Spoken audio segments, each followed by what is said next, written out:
नमस्कार। आज हम अध्याय 12 का अध्ययन करेंगे जिसका नाम है योग अकादमी की शुरुआत। तो जो है किस प्रकार से जो है योग की जो अकेडमी है उसकी शुरुआत की गई, इसके बारे में हम इस चैप्टर में पढ़ेंगे। तो कुमकुम है, ठीक है। कुमकुम ने क्या किया है, गांव में जो है योग का जो प्रसार है वो किया, ठीक है। कुमकुम क्या कर रही थी, वो काम कर रही थी जो पूरे विश्व में कल्याण हेतु क्या है, एक प्रयास है। पूरे विश्व के कल्याण के लिए क्या ये एक प्रयास है। उसने कहाँ पर की शुरुआत, सिरमौर का एक ग्रामीण क्षेत्र है, ठीक है, पिछड़ा हुआ क्षेत्र है वो, वहाँ पर उसने एक योग की अकेडमी खोली उसने, जिसका क्या था आज उद्घाटन है। वहाँ पर देखो गांव के जो बूढ़े और बुजुर्ग सहित जो है बच्चे भी उत्सुकतावश जो है वहाँ पर आए हैं, बहुत ज़्यादा उत्सुक थे वो।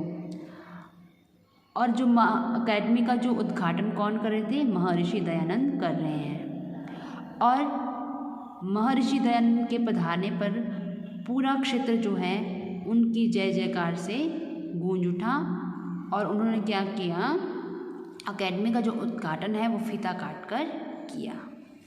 तो महर्षि दयानंद बोलते हैं, ग्रामवासियों, आपका क्या ये सौभाग्य है कि आपके गांव की इस युवती ने, किस युवती ने, जो कुमकुम है, आप सबकी मदद के लिए जो है ये अकादमी खोली है, अकेडमी जो थी उन्होंने खोली है, ठीक है। क्योंकि इससे आप क्या करेंगे, यहाँ पर आकर डेली प्रतिदिन क्या करेंगे, योग सीखेंगे और जिससे आपका कल्याण होगा। तो मैं आपको अब बोल रहा है वो जो दयानंद सरस्वती थे, उन्होंने कहा कि आज मैं आपको प्राण जो वायु है उसके बारे में बताऊंगा।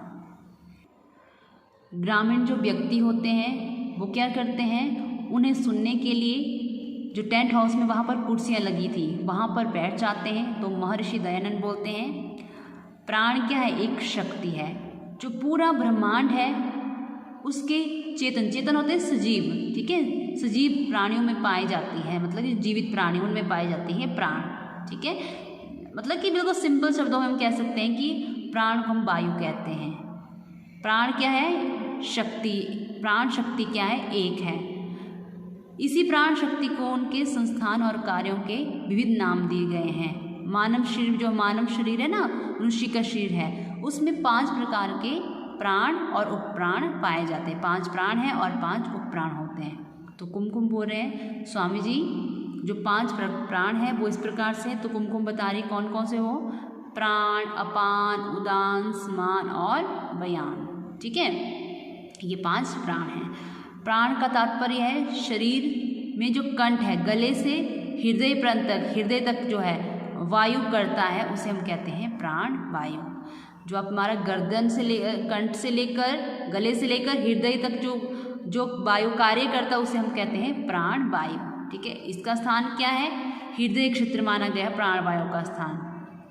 इसका जो कार्य है वो नासिका मार्ग, कंठ, स्वर तंत्र, वाक, इंद्रिय, अन्ननालिका, श्वसन तंत्र, फेफड़े और हृदय को जो है क्रियाशील बनाना और शक्ति प्रदान करना है। फिर दूसरा जो है वो है वायु, अपान वायु है। अपान वायु जो है नाभि के नीचे से पैर के अंगूठे तक का, मतलब कि नाभि से लेकर जो पैर के अंगूठे तक जो है वहाँ तक क्या करती है, वह अपान वायु कार्य करती है। इसका जो स्थान है पेड़ू और गुद्दा है, पेड़ू मतलब पेट, ठीक है, पेट और गुद्दा है। फिर उदान वायु, उदान का क्या तात्पर्य होता है, कंठ के ऊपर से लेकर, गला है ना उसके ऊपर से लेकर सिर पर्यंत जो है देह में क्या है, ये केंद्रित है, सर तक जो है, ठीक है, कंठ से लेकर सर तक।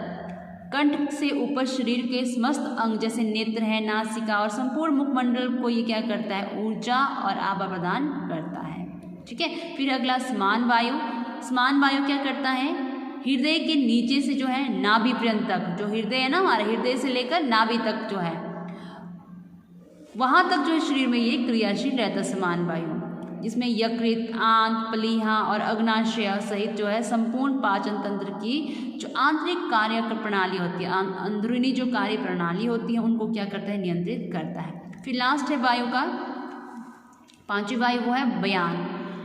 ये मानव शरीर में जो है पूरे मानव शरीर में व्याप्त है, पूरे संपूर्ण मानव शरीर में व्याप्त है। शरीर की जो गतिविधियों को जो शरीर की हमारी गतिविधियाँ होती हैं वो क्या करती है, बयान की शक्ति नियमित और नियंत्रित करती है। बयान की जो शक्ति है वही नियमित और नियंत्रित करती है। शरीर के जो अंग हैं, मांसपेशियाँ, संधियाँ और नाड़ियाँ, उनको क्या करता है, क्रियाशीलता और ऊर्जा प्रदान करता है। और इसके अलावा देखो ये थी 5 प्राण, अब 5 उपप्राण हैं। वो उपप्राण कौन कौन से हैं, देवदत्त, नाग, कृकल, कूर्म एवं धनंजय। ठीक है, जिसमें देखो क्रमशः क्या क्या आता है, छींकना, पलक झपकना, जमाए लेना, खुजलाना और हिचकी लेना आदि, ये सभी क्रियाओं को संचालित करते हैं ये 5 उपप्राण। तो एक ग्रामीण बोल रहा हम, तो क्या प्राणायाम को इन सब की कार्य क्षमता में विकास होता है? तो दयानंद बोलते हैं जी ये सत्य है। योग और प्राणायाम से क्या होती है, इनकी जो कार्य क्षमता होती है, कार्य करने की जो क्षमता है वो बढ़ती है और मानव जो है मनुष्य रोग मुक्त होता है। तो कुमकुम बोल रही है, गांव के लोगों के लिए मैंने यहाँ ध्यान कक्ष भी खोला है, मेडिटेशन हॉल। ठीक है, तो आपने क्या करना है, हमें ध्यान सार्थकता के बारे में बताओ, इसके क्या क्या लाभ हैं। देखो तो महर्षि दयानंद बोलते हैं ध्यान कक्ष जो होता है ना ये बहुत आवश्यक होता है, जिसकी सार्थकता क्या है, ध्यान करने के लिए अनुकूल वातावरण उपलब्ध होना चाहिए। ठीक है, जैसे हम शोर शराबा नहीं होना चाहिए, बिल्कुल शांत वातावरण होना चाहिए। सबसे पहले आपने ध्यान के लिए पद्मासन में बैठना है, फिर आपने क्या करना है, मन को एकाग्रित करना है और जितने भी विचार आपके मन के जो विचार उनको केंद्रित करना है। ठीक है, और दूसरों के जो विचार उनको मन से बिल्कुल हटा देना है। मन में एक समय में एक ही विचार रखना है और अपना जो ध्यान है वो मस्तिष्क के उस स्थान पर केंद्रित करें जहाँ पर आप तिलक लगाते हैं। ठीक है, जहाँ पर आप तिलक नहीं लगाते हैं वहाँ पर आपने अपना मन केंद्रित करना है। विचार आएंगे और जाएंगे, क्षण भर के लिए आप क्या होंगे, विचार मुक्त हो। थोड़ी देर आपके मन में क्या है, विचार आएंगे, लेकिन कुछ समय बाद आप एक ही बात सोचेंगे तो आपके जो है क्षण भर के लिए तो आपको विचार आएंगे, लेकिन कुछ समय पश्चात आप उन विचारों से मुक्त हो जाएंगे। अगर आप डेली ऐसा अभ्यास करेंगे तो आपका मन क्या हो जाएगा, स्थिर हो जाएगा। और ध्यान की अगली विधि जो है उसको क्या कहा गया है, कोई भी विचार स्वतः आने दिया जाता है। तो इसी तरह मन में आने वाले विचार नियंत्रित किए जाते हैं। 10 से 15 मिनट प्रतिदिन आप ऐसा अभ्यास करें। मन इस अभ्यास द्वारा विचारों को क्या करता है, शून्य होकर एकाग्र हो जाता है।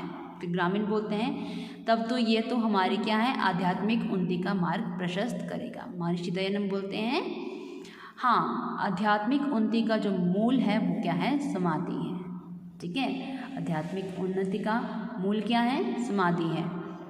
तो अगर आप प्रतिदिन यहाँ पर आकर योग का अभ्यास करना चाहेंगे तो अच्छा बंधुओं, मुझे अब क्या करना, तो मुझे क्या करना, काशी जाना है। आप अपने जीवन की मतलब अगर आप उन्नति हेतु योग अपनाएं और योग संस्थाओं की शाखाओं का क्या करें, प्रसार करें, उनको फैलाएं। ईश्वर आपका कल्याण करेगा, क्योंकि यह जन कल्याण का ही कार्य है।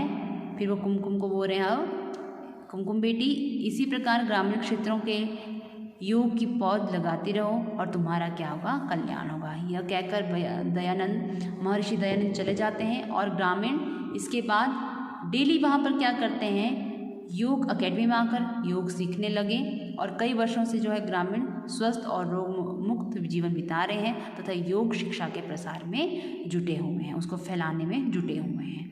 तो ये था आपका लेसन नंबर 12।